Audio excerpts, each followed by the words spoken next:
Hello learners, NIOS welcomes you to painting subject video series. This is lesson number 9 part 1. The topic of this lesson is contemporary art and contemporary artists.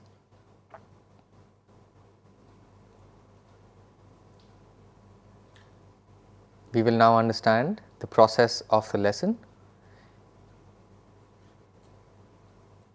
First, we will understand the background about the contemporary art in India, then we have the new words, then we will have the background about the famous painters as well as the description of their paintings. Next, we have the summary of the important points from the lesson, and lastly, we have the questions and answers. The origin and development of contemporary art. Well, this is somewhere in the 19th to the 20th century, and the art before this period used to be predominated by the Rajput, the Mughal or the Pahari painting styles. Like Pahari paintings developed in Jammu, Himachal Pradesh, Punjab, the Rajput styles, the Mughal styles, miniature paintings. But now the art is very different in the period of the 19th and the 20th century. It is very different from the Mughal, Rajput or the Pahari paintings. In this period, there were many new schools and centers which developed.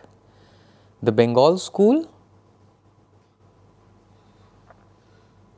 then we have some famous groups like the Calcutta group, then he also had the progressive artists group. These were the new schools and centers which developed. There were some famous artists which we will learn about, like Raja Ravi Varma, exceptional artists Jamini Roy, then Abanindranath Tagore,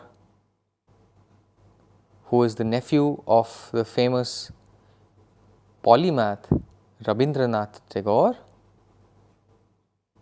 and Abanindranath Tagore is also a famous artist.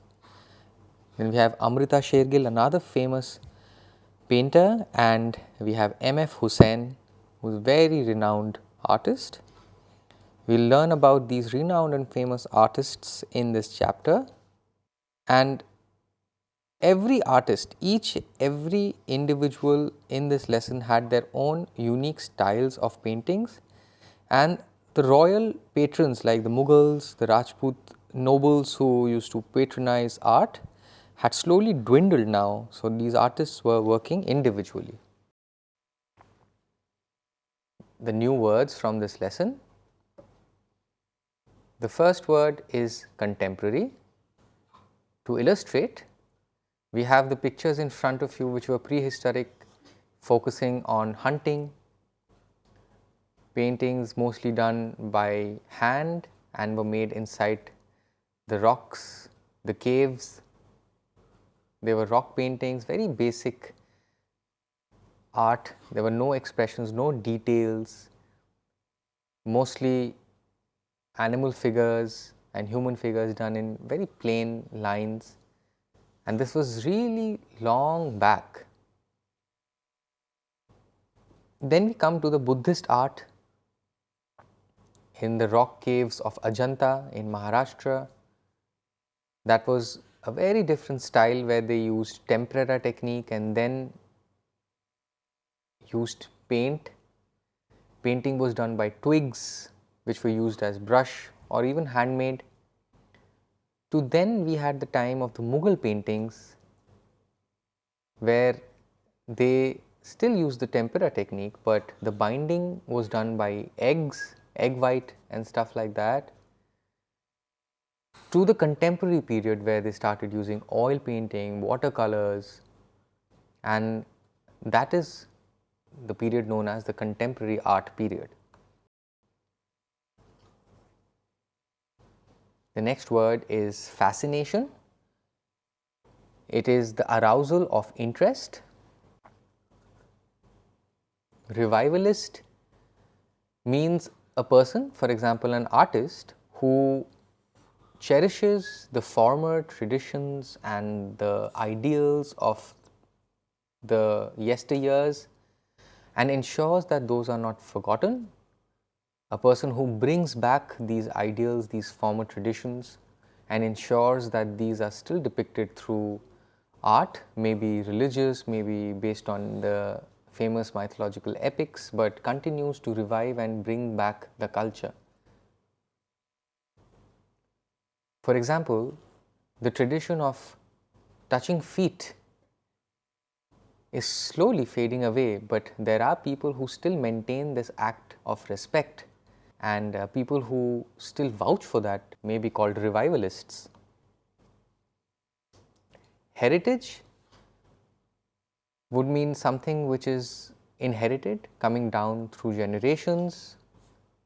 As you can see, all these magnificent monuments have been passed down through the ages.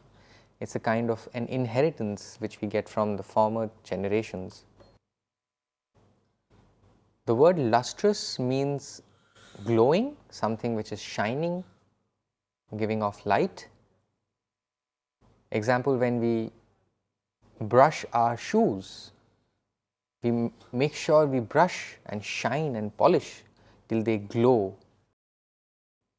Enchant means a place which is so beautifully decorated.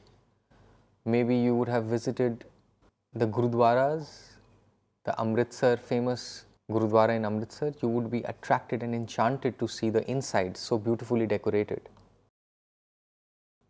Embrace means to hug someone. Abduct, this word means to carry someone forcibly. Oriental, the world is divided between the Orient and the Occident. So, the eastern side, India, Bangladesh, the southern part of Asia is known as the Oriental, the East.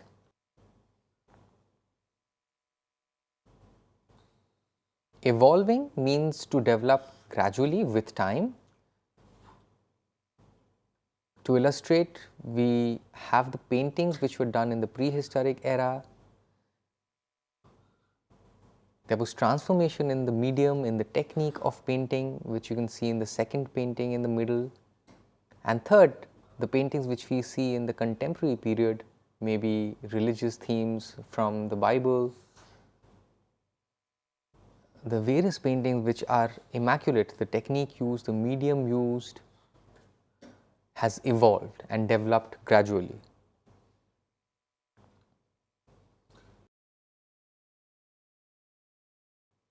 Metaphor, as you see in the picture, this looks like a competition, like a tug of war, two people pulling the rope, but this could also mean a kind of jealousy, a kind of competition, a person who wants the entire thing for his or her own. So, metaphor is something which has a deeper meaning.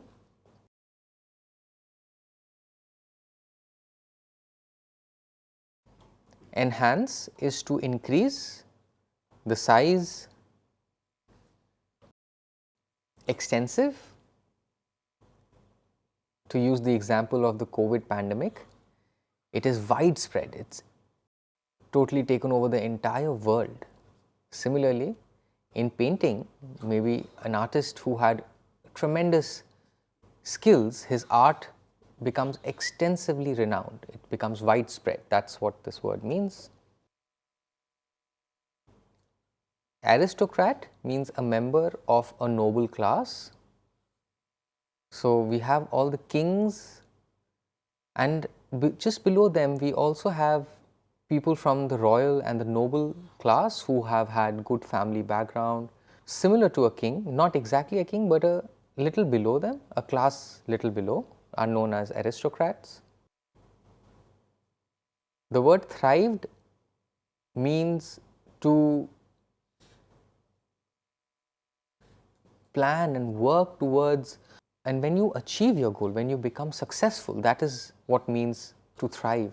For example, if a fresher in the field of cricket keeps on practicing, keeps on putting their hard work and is not satisfied with small gains, keeps on putting the hard work and then achieves a kind of class where he is successful.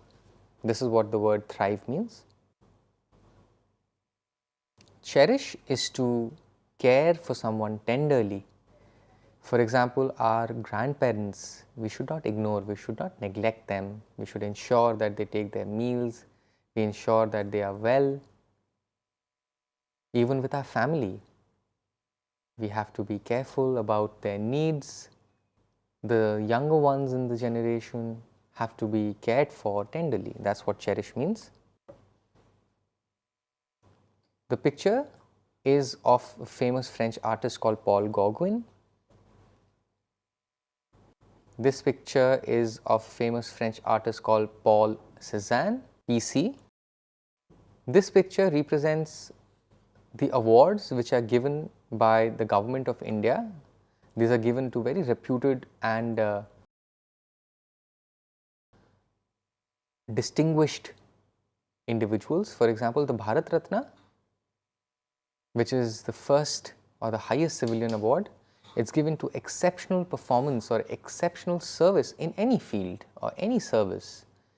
These people are given Bharat Ratna. For example, you would see the lotus, which is often found in muck or in a pool of swamp. Similarly, individuals who distinguish themselves in the kind of service going through the challenges, that is the word Padma. You see Padma Vibhushan, Padma Bhushan, Padma Shri. People who have exceptionally performed their duties or performed their roles are provided with these national awards. I hope you enjoyed watching part 1 of the lesson and will watch all the following videos of this lesson. If you have any queries, you can email us at signlanguage@nios.ac.in. For more information, you may visit our website www.nios.ac.in. Thank you.